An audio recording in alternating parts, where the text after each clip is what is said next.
Russia is set to order the mobilization of up to 500,000 conscripts for a number of offensives in the coming months, Ukrainian defense chiefs claim. Vadim Skibitsky, Ukraine's deputy military intelligence chief, said the recruits would take part in attacks over the spring and summer in the east and south of the country. Currently, Ukrainian officials have reported that there were 280,000 Russian ground troops deployed in the country.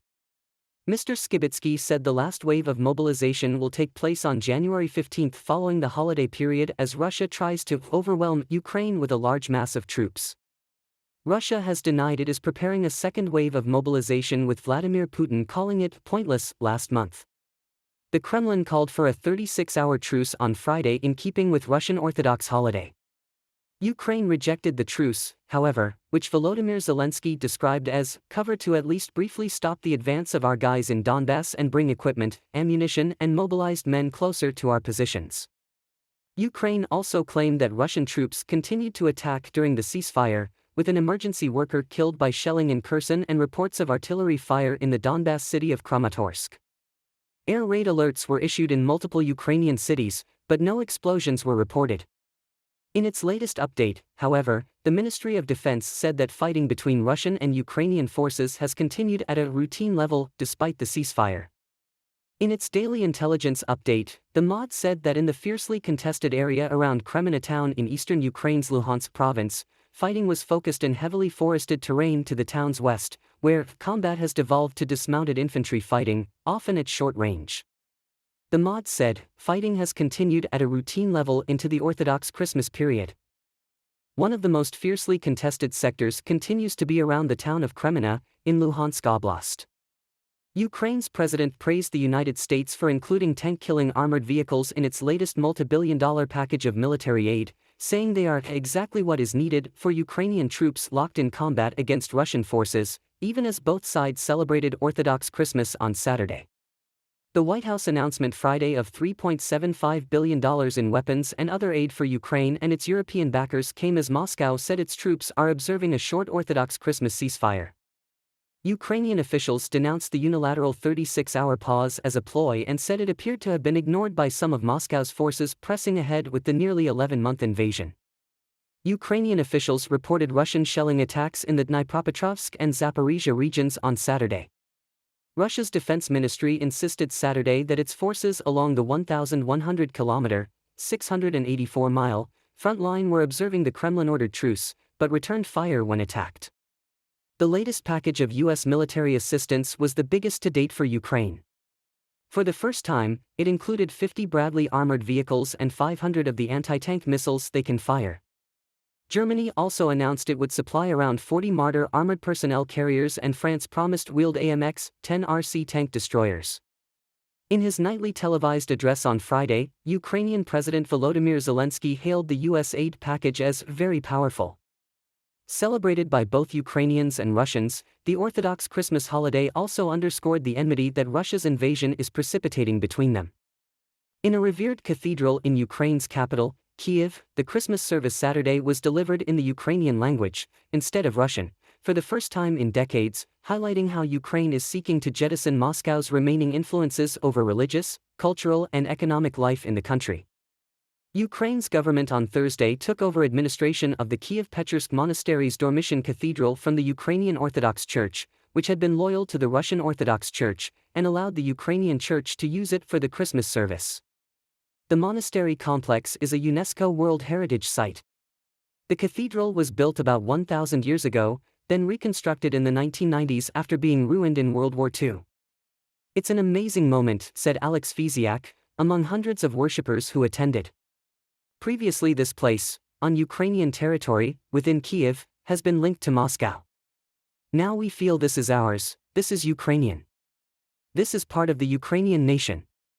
The Putin-ordered Christmas ceasefire that started Friday was first proposed by the Russian Orthodox Church's Kremlin-aligned head, Patriarch Kirill. The Orthodox Church uses the Julian calendar and celebrates Christmas on January 7. Putin's order said a ceasefire would allow worshippers in combat zones to attend Christmas services. But Ukrainian officials didn't commit to following it and dismissed the move as a Russian ploy to buy time for its struggling invasion forces to regroup. Ukrainian and Western officials portrayed the announcement as a Russian attempt to grab the moral high ground and possibly snatch battlefield initiative and momentum from Ukrainian forces amid their counteroffensive of recent months. The Ministry of Defense in Britain, a leading supplier of military aid to Ukraine, said Saturday in its daily readout on the invasion that fighting has continued at a routine level into the Orthodox Christmas period. In the fiercely contested Luhansk region of eastern Ukraine, Regional Governor Serhiy Haidai reported continued Russian shelling and assaults. Posting Friday on Telegram, Haidai said that in the first 3 hours of the ceasefire, Russian forces shelled Ukrainian positions 14 times and stormed one settlement 3 times. The claim couldn't be independently verified. The General Staff of the Armed Forces of Ukraine said Russian forces carried out a missile strike and 20 salvos with rockets, and targeted settlements in the east, northeast and south. The head of Ukraine's eastern Donetsk region on Saturday reported 2 civilian deaths the previous day from Russian strikes in the fiercely contested city of Bakhmut and to its north, in Krasnohora. In the southern Kherson region, Governor Yaroslav Yanushevich said Saturday that Russian forces shelled 39 times on Friday, hitting houses and apartment buildings, as well as a fire station. 1 person was killed and 7 others were wounded. Upon rejecting Russian President Vladimir Putin's ceasefire proposal this week, Ukrainian President Volodymyr Zelensky instead made a direct appeal to Russian citizens to oppose the war. Zelensky's comments came just hours after Putin called on his defense minister Sergei Shoigu to order a ceasefire from January 6 to 7 in recognition of Christmas in the Russian Orthodox Church. Zelensky's office rejected the proposal as a cynical trap and an element of propaganda. Zelensky pointed to Kyiv's attempts to implement a peace plan and bring about the end of the war, though Moscow rejected the plan as it called for Russian troops to begin withdrawing on December 25. Bakhmut, Ukraine, January 4. Ukrainian soldiers stand near a stele with a Ukrainian flag and a handwritten inscription that reads, "Bakhmut is Ukraine," on January 4, 2023 in Bakhmut, Donetsk Oblast, Ukraine. As of that day already, the number of Russian soldiers killed was almost 95,000, he said. As of today, you have already lost almost 110,000 of your soldiers. Zelensky reiterated his concern that Russia is planning a major operation in an attempt to turn the tide in the war amid its troops' failure to advance the line after losing significant swaths of territory beginning in September with the withdrawal of Kharkiv. Kyiv has not detailed what it believed Moscow is planning but warned that Russia will throw everything they have at the war. Putin's ceasefire proposal came just weeks after he instructed defense officials to overhaul their war effort by better supplying Russian troops, bolstering missile stockpiles and readying Russia's nuclear triad for combat. Russian dictator Vladimir Putin instructed Defense Minister Sergei Shoigu to introduce a ceasefire along the front lines in Ukraine from 1200 on January 6 until 2400 on January 7. This is according to Moscow time. In Ukraine the times are an hour earlier. The dictator said the decision was prompted by the appeals of one of his regime cronies, the head of the Russian Orthodox Church, Patriarch Kirill, as well as his own alleged concern for the religious community. Reacting to this, President of Ukraine Volodymyr Zelensky said that the aggressor state was using Eastern Orthodox Christmas as a cover and wanted to bring its equipment and soldiers closer to Ukrainian positions. In turn, U.S. State Department spokesman Ned Price said that Putin's statement about the ceasefire was cynical, as it came a few days after Russia's New Year's attacks against Ukraine's civilian infrastructure. A few minutes after the alleged start of the ceasefire, it was reported that Russia had shelled the city of Kherson, killing a rescue worker. Russian invasion forces also attacked Kramatorsk and Kurakov in Donetsk Oblast, and a settlement in Luhansk Oblast. Ukrainian and foreign journalists reported from the frontline city of Bakhmut in Donetsk Oblast, where Russian invasion forces are currently concentrating their assault on the country, that there had been no let-up in Russian artillery fire after the ceasefire was supposed to have come into effect. There was also an air raid alert across the whole of the country at 12:45 p.m., an hour and 45 minutes after Russia's ceasefire was supposed to have come into effect. It was triggered by the launch of a Russian MiG-31K warplane in Belarus. The warplane is of a type that can launch Russian Kinzhal hypersonic, nuclear-tipped cruise missiles. Ukraine's General Staff reported on January 7 that Russia had also lost 3,066 tanks, 6,125 armored fighting vehicles, 4,798 vehicles and fuel tanks, 2,062 artillery systems, 431 multiple launch rocket systems, 217 air defense systems, 285 airplanes, 272 helicopters, 1,844 drones, and 16 boats. In Russian-occupied Enerhodar, built around Europe's largest nuclear power plant, Russia forced about 3,000 workers of the plant to obtain Russian passports, the General Staff of Ukraine's armed forces said in its morning briefing. Russian troops have occupied the Zaporizhzhia nuclear power plant in southeastern Ukraine since early March. They have used it as a military base to launch attacks at Ukrainian-controlled territory across the Dnipro River. After staged referendums in September, Russia illegally annexed 4 Ukrainian oblasts in Ukraine, including Zaporizhzhia Oblast, that its forces only partially controlled. EU Foreign Affairs Chief Josep Borrell said on July 13 that the EU wouldn't recognize Russian passports issued to Ukrainian citizens in occupied territories. The General Staff also said that Russian forces are threatening businessmen with fines and seizure of property. The Ukrainian currency, the hryvnia, was also reportedly taken out of circulation in the city. According to the General Staff, the number of residential premises abandoned by locals that Russian troops have taken over in the city has increased significantly. Russian troops continued the war in Ukraine at a routine level, despite Moscow's supposed ceasefire over Orthodox Christmas, with one of the fiercest fighting raging west of the occupied Kreminna in the eastern Luhansk Oblast, the UK Defence Ministry said on January 7. This intelligence briefing of heavy fighting currently raging in eastern Ukraine comes amid Russia's supposed 36-hour ceasefire from midday on January 6, during which Russian President Vladimir Putin claimed that fighting would temporarily halt to meet Orthodox Christmas. According to the UK Defence Ministry's report, Russian commanders likely feel threatened by Ukraine's counteroffensive around Kreminna since they see the contested town as key for enabling any future advance to occupy the remainder of Donetsk Oblast. To the south of Kreminna, another heavy fighting raged around the largely destroyed city of Bakhmut in Donetsk Oblast. For months, Russia has massed its troops and equipment to capture the city. Putin's temporary ceasefire, which was swiftly labeled hypocrisy by Kyiv and the West when Moscow introduced it on January 5, didn't even last an hour. Fierce fighting raged in Ukraine's east and south while Russia's attacks on residential areas continued to kill scores of civilians. Packing a cathedral for Orthodox Christmas, hundreds of worshippers heard the service in that church in the Ukrainian language for the first time in decades, a demonstration of independence from the Russian Orthodox Church. Richly decorated with golden icons and panels, the cathedral, part of the complex known as the Monastery of the Caves and a UNESCO World Heritage Site, put up a video screen outside for the overflow of worshippers, despite the frigid temperatures of -10°C, 14°F.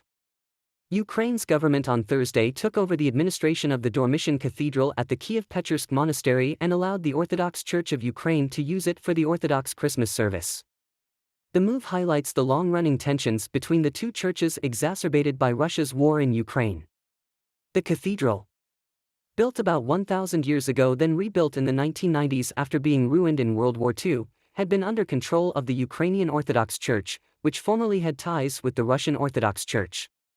Ukrainian Culture Minister Oleksandr Tkachenko said Thursday that the cathedral had been taken over by the state after the lease of the Moscow-affiliated church expired on December 31. Tkachenko attended the service Saturday. Metropolitan Epiphanius, the primate of the Orthodox Church of Ukraine, spoke not just about Christmas but delivered a political message about the war. Natalia Levshina said her husband couldn't come to the Christmas service as he is fighting on the front line, but she will send him photos of the service as it's very important to him. Originally from Donbass, she said she stopped attending the Church of the Moscow Patriarchate in 2014, when Russia annexed the Crimean Peninsula and supported the conflict in the eastern part of Ukraine. Others in Ukraine have decided to distance themselves from the Russian Orthodox Church by celebrating Christmas on December 25. On Friday, the Church of Moscow Patriarchate condemned the Ukrainian plans to hold a service in the Kiev Cathedral as an attempt to forcefully seize the cathedral by means of blackmail and misinformation of society. In 2019, the Orthodox Church of Ukraine received recognition from the Ecumenical Patriarch of Constantinople, but the Moscow's Patriarch refused to accept that. The Ukrainian Orthodox Church declared independence from Moscow's Patriarchate after Russia's invasion of Ukraine on February 24, ending the Ukrainian Church's loyalty to the Moscow Patriarch, which dated back to the 17th century. The Ukrainian Orthodox Church removed Moscow Patriarch Kirill as its leader in public worship and now uses its own sacramental oil for blessings rather than oils supplied by Moscow. But Ukrainian security agencies have claimed that some in the Ukrainian church have maintained close ties with Moscow. They've raided numerous holy sites of the church and later posted photos of rubles, Russian passports, and leaflets with messages from the Moscow Patriarch as proof that some church officials have been loyal to Moscow. Prominent Ukrainian Orthodox Church leaders have rejected the allegations of ties with Moscow, insisting that they have loyally supported Ukraine from the start of the war and that a government crackdown will only hand a propaganda coup to Russia. Russian forces continued to shell Ukrainian military positions with mortars, artillery, and tanks, despite the Kremlin's proposed ceasefire over Orthodox Christmas, Ukraine's general staff reported on January 7. Russia also conducted an airstrike and attacked Ukrainian settlements with multiple launch rocket systems, MLRs, 7 times over the past 24 hours, according to the general staff. Russian forces are reportedly concentrating on conducting offensive actions toward Bakhmut, Avdiivka, and Lyman and are trying to improve their tactical position in the Kupiansk direction in the east of the country. Ukraine's aviation reportedly struck 21 Russian concentration areas and conducted 3 attacks against Russian air defense positions. Ukrainian rocket operators and gunners hit 4 military concentration areas and 2 ammunition depots, the general staff added. Earlier on January 5, Russian President Vladimir Putin ordered Defense Minister Sergei Shoigu to implement a temporary ceasefire along the entire front line in Ukraine from midday on January 6 to midnight on January 7. President Volodymyr Zelensky dismissed Putin's words about an Orthodox Christmas ceasefire later in the day. U.S. President Joe Biden said he believes Putin is trying to find some oxygen with the proposed truce. Civilian infrastructure in the settlements of Huliapol, Plavny, Kamyansk, Stepov, Pavlivka, Dorozhnyanka, Sherbeki, Poltavka, Novoandriivka, Alhivsk, Malinivka, Luhivsk, Tsvitkovo, Zaliznikn, Mali Sherbeki and Stepnohursk came under enemy fire, the oblast administration said. There were 13 reports about the destruction of houses, apartments and infrastructure facilities, the administration added. Russian dictator Vladimir Putin instructed Russian Defense Minister Sergei Shoigu to introduce a ceasefire along the front lines in Ukraine from 12 o'clock on January 6 until 2400 hours on January 7. Moscow time, an hour earlier in Ukraine. A few minutes after the alleged start of the truce, it became known about the Russian shelling of Kherson, as a result of which a firefighter died. The invaders also struck, in particular, Kramatorsk, Kurikovo, Bakhmut and Krasnaya Gora in Donetsk Oblast and one of the settlements in Luhansk Oblast. There was also an air raid alert across the whole of the country at 12:45 p.m., an hour and 45 minutes after Russia's ceasefire was supposed to have come into effect. It was triggered by the launch of a Russian MiG-31K warplane in Belarus. The warplane is of a type that can launch Russian Kinzhal hypersonic, nuclear-tipped cruise missiles. UK Justice Minister Dominic Raab and his Dutch counterpart Dylan Jesselgas-Sigerius are to co-host the meeting. The International Criminal Court prosecutor Karim Khan will also take part. The goal of the meeting is to increase the global financial and practical support provided to the International Criminal Court, information gathering, sharing of evidence of crimes, and to coordinate efforts to have everything necessary to conduct investigations and bring suspected war crimes perpetrators to justice. As of December 10, 2022, since the beginning of the full-scale Russian invasion of Ukraine, law enforcement officers recorded 47,000 suspected war crimes on the part of the occupying forces. In late October, Prosecutor General of Ukraine Andriy Kostin said that 10 to 16 countries privately backed the creation of a special tribunal to bring Russia to justice for starting the war. On October 7, Ukraine's parliament, the Verkhovna Rada, called on the international community to create a special tribunal for the crime of Russian aggression against Ukraine. Prior to that, top Ukrainian officials repeatedly called for the establishment of such a tribunal. President of the European Commission Ursula von der Leyen said on November 30 that the EC had proposed to create a specialized court to investigate Russia's crime of aggression against Ukraine. Turkey is working to establish a long-term ceasefire in Russia's full-scale war against Ukraine, according to Turkish President Recep Tayyip Erdogan's spokesman Ibrahim Kalin told CNN. Russia broke the ceasefire, which was meant to be in effect from January 6 to 7, within an hour of its so-called Christmas truce. Kalin said that neither Ukraine nor Russia can achieve a decisive victory on the battlefield.